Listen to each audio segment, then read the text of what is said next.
único. Eu não tenho como a gente não conversar sobre esse assunto e, obviamente, tocar no que aconteceu com nós dois recentemente. Não precisamos se estender muito, você já falou pra caralho lá no Poucas, aliás, muito bem. Eu fiz um vídeo que, cá entre nós, algumas palavras eu teria trocado, eu tava muito puto. E eu sempre cometo a mesma cagada que é: Rafael, respira e depois de 2 dias você vai achar graça. Alguma graça você acha. Apesar de ser um negócio criminoso, ou seja, a história toda é muito pesada, eu consigo enxergar alguma ironia, aquilo me dá um conforto. Não que eu fosse tocar pra fora, mas em algum momento eu falo, eu olho pra mim mesmo e acho graça. Talvez não da situação, mas de mim mesmo naquele contexto. E aí eu consigo respirar com um pouco mais de tranquilidade. Eu não, eu falei, puta, eu preciso fazer o vídeo, porque tem o cara da nossa produtora, tem o cara do canal, tem não sei o quê, eu acho que alguém precisa falar alguma coisa. E senti uma cobrança que era, porra, se a gente fala de tudo e de todos, por que a gente não vai falar disso também? Então, eu não me arrependo do que eu disse. Eu me arrependo, talvez, da maneira que eu disse. Toda vez que eu fiz alguma produção com raiva, eu olho e eu me arrependo. Quando eu consigo respirar com tranquilidade e sai alguma leveza, não precisa ser necessariamente a graça, mas leveza, eu consigo tratar os assuntos com mais tranquilidade. Sim. Obviamente, naquele assunto tem coisas muito mais pesadas do que o que eu senti, mas eu acho que quando a gente fala desse assunto, a gente tem que falar mais do que a gente sentiu, especificamente do que aconteceu, o que é verdade, o que é mentira, porque isso não é nossa responsabilidade. Em algum momento isso vai descobrir. Eu quero saber exatamente o que você sentiu. Bicho, esse bagulho Porque me machucou, eu tô falando mano. com você agora. Sim, é verdade, a gente tá se trombando pela primeira vez desde a pandemia, desde Ilha de Barbados, então a gente não tinha se falado, né, a respeito disso. Cara, essa parada me machucou muito, sacou? Tem uma série de fatores aí, né? A primeira de todas foi o choque no momento de que tudo aconteceu, porque em menos de 2 horas não tava só o nome dele no Trending Topics, tava o meu teu também. é. E a maneira como a internet, diria que dentro da situação, dentro do contexto, não teria como ser diferente, eu não tenho como me achar injustiçado. Eu tenho um canal com o cara, sempre fui muito brother do cara, muito próximo. Até pra jobs se tratavam, Cauê Moura e PC Siqueira, sabe? Como se de alguma maneira a gente fosse uma dupla mesmo. Apesar de a gente ter feito poucos collabs nos nossos canais, Sim. sempre fomos muito associados. Então, a internet cobrou forte, cobrou pesado. E ainda que eu concorde com você, que, assim, a maneira como você lidou, eu concordo que você achou justo fazer um vídeo naquele momento. Eu não tive. Eu realmente. Eu jamais me faria de vítima, jamais faria de demagogia aqui.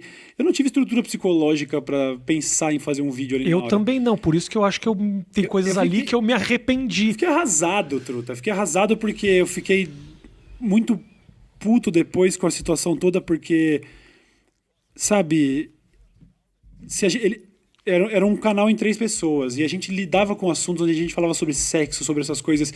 Se estourasse um escândalo de qualquer um de nós 3 Com relacionado certeza. a isso, os 3 iam se fuder. Então, eu entendo até o que ele pode estar sentindo agora, e isso não sai da minha cabeça, o tanto que ele tá sentindo que eu virei as costas ou coisa do tipo, mas eu precisei, mano, aproveitar que eu já tava trancado numa caverna por causa do Covid, eu me tranquei, saí da internet também, eu fiquei 2 meses sem fazer vídeo, foram 60 dias sem gravar, eu fiquei um mês e pouco sem fazer as streams que me pagam o meu salário e tal, porque o negócio foi destrutivo, assim, eu não conseguia entrar na internet, sacou? Foi foda e recebi ameaça de morte, xingamento de todo lado e o caralho. As pessoas tentando, de alguma maneira, muitas pessoas tentando dizer, pô, descobrimos do cara, vamos ver o que não descobre do Quero resto, te associar, né? de alguma forma. Então, isso aí... No crime que basicamente é o pior possível.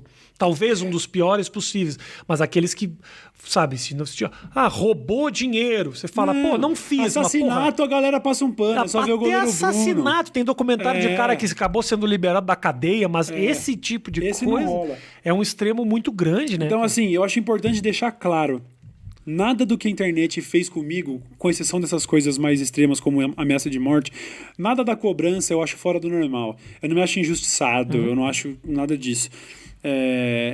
Mas a carga foi pesada, foi foda pra caralho.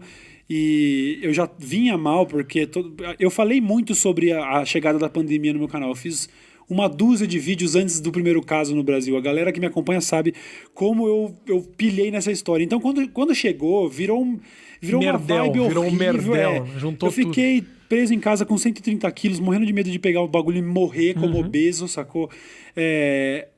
Fiquei contando os quilos ali, vendo meu IMC pra saber quando eu vou deixar de ser obeso pra poder sair na rua, sacou? Faz 2 quilos que eu deixei de ser obeso e eu tô vindo aqui gravar, sacou?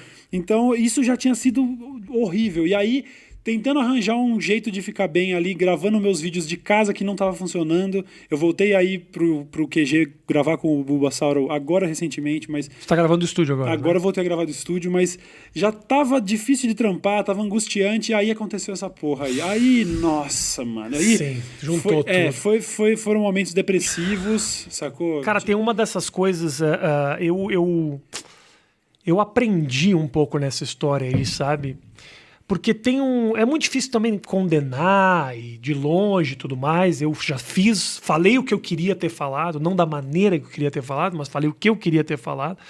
Mas tem uma coisa que me fez acordar para muitas outras, que é o seguinte: eu esperava, e falei isso, inclusive, para ele já, eu esperava que tivesse algum pronunciamento que pelo menos não ficasse essa incógnita sobre todo mundo ao redor. E eu acho que rolou um movimento meio egoísta de pensar só em mim, em como que eu vou me livrar desse BO que tá nas minhas costas. Já falei isso pra ele. E eu acho que eu fiz isso em alguns momentos da minha vida também, sabia? E eu parei pra pensar e falei, cara, eu acho que eu já fiz essa cagada. Não tô avaliando o tamanho da cagada, obviamente nunca fiz nada. Dadas as proporções eu do que já aconteceu, fiz né? algumas cagadas e tomei uma reação meio parecida do tipo assim, porra, eu é que tô me fudendo. Vocês não sabem como eu tô me fudendo. E aí eu, não sabendo lidar com estar me fudendo, acabei, às vezes, contaminando uma galera ao redor. E, puta, eu fui atrás dessas pessoas, assim. Eu fui atrás. Fui falar, pô, lembra aquela vez? Pô, desculpa, acho que eu poderia ter feito de outra forma. Poderia ter te ajudado, ou pelo menos te blindado, te tirado. Sim. Porque quando a gente é figura pública, né? Tudo que você faz é público, não é só você, né, cara? A não ser que você tivesse ficado na tua casa fazendo vídeo a vida inteira. Mas quando você trabalha, programa de televisão, caralho, eu falei, porra, eu acho que eu já fiz esta cagada que eu tô vendo ele fazer com outras pessoas. Eu fui atrás pra resolver os meus problemas. Eu consigo entender, assim, tentando olhar friamente pra situação, eu consigo entender também essa sensação que ele deve ter de, pô, quem tá... Eu entendo, sou claro. eu que tô me fudendo, não você. Mas é assim, eu não fiz literalmente nada, tá ligado? É. Eu acho que existe uma punição prevista pra quem vacila, e aí existe o que aconteceu comigo também, que eu não fiz nada, tá ligado? Então, assim, Você não é culpado de absolutamente qualquer coisa relacionada a esse caso que tivesse acontecido comigo já é muito. E eu não tenho nada a ver com essa fita. Então, eu não vejo como eu poderia estar agindo diferente agora, porque foram várias vezes que eu ensaiei mandar uma mensagem pra ele ao longo desses meses. Não é brincadeira, sabe?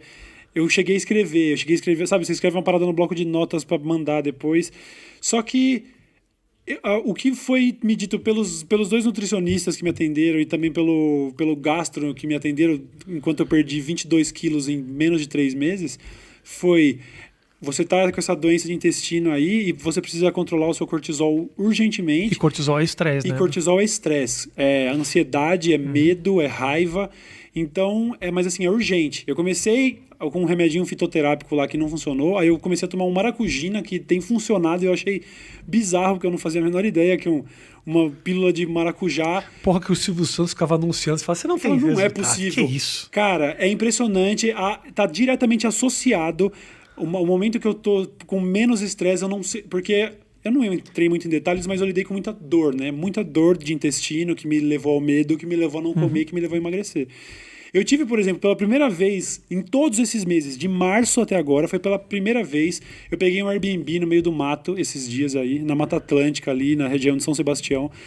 E aí fomos eu e mais 4 amigos. Foi a primeira aglomeração que eu promovi, foi essa de juntar meia dúzia de pessoas.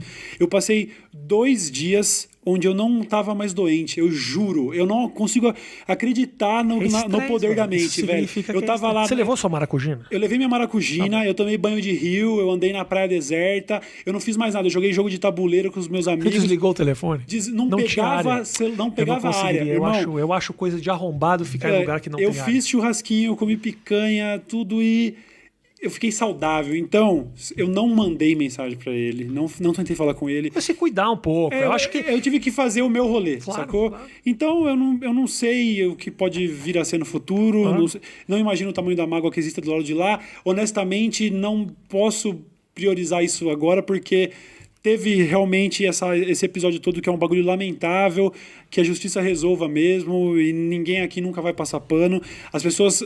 Gostaria que talvez que a internet entendessem que, dada a proximidade minha do cara, fica um pouco mais difícil eu simplesmente fazer vídeo como eu faço. Na hora de xingar a MC Mirella... Sim, eu não tenho um canal com a MC Mirella, eu não conheço a MC Mirella há 10 anos. Eu não comecei a fazer vídeo no YouTube por causa da porra da MC Mirella. Então, vai ser diferente sim o tratamento que eu vou dar, porque eu sou um ser humano antes de ser o apresentador. Mas, é isso aí, as coisas são o que são. Eu queria que isso tudo não tivesse acontecido, infelizmente aconteceu. Então agora eu tô nessa de tentar ficar saudável, mano. Eu fiquei com muita raiva mesmo. Acho que troquei algumas palavras. A raiva é um sentimento terrível, que é a pior, que assim, que você acaba... Eu fiquei nesse sentimento de, puta, eu tô fazendo parte de uma manada também, né? Porque também não se sabe o que é, o que não é, tudo muito ainda aberto, e eu me senti muito perdido e com muita raiva. Fazia tempo que eu não sentia tanta raiva assim, cara. E, puta, é um sentimento que eu não indico pra ninguém, sabe, cara? Porque, porra, eu passo por tudo. Gente xingando politicamente, é o cara que não gosta de mim, a gente na rua que às vezes faz uma cara feia, mas isso foi um negócio que eu falei, eu fiquei com raiva e é um sentimento que não me fez bem. Foram uns bons dias, assim, tentando conversar com gente próxima e me sentindo um pouco parte, né? Eu me deixei contaminar. Cara, o meu sentimento final não é de raiva, meu sentimento é de muito... cara, é uma tristeza profunda, como ter visto, sei lá, que alguém se envolveu num acidente e pensar assim, puta, o que a gente poderia ter feito pra tentar evitar que isso chegasse a esse ponto, sabe? Sabe, teve criança envolvida na parada, então... É uma mágoa profunda, assim, de pensar, caralho, por que isso tinha que ter acontecido, sabe? A gente tinha um canal foda, a gente tava lotando teatro com esse projeto incrível, sabe? Então, eu sou solidário a todo mundo que se fudeu em volta disso, assim, sabe? E fiquei triste. Acho que esse é o resumo da ópera. Eu fiquei com raiva, nós tivemos duas reações bem diferentes.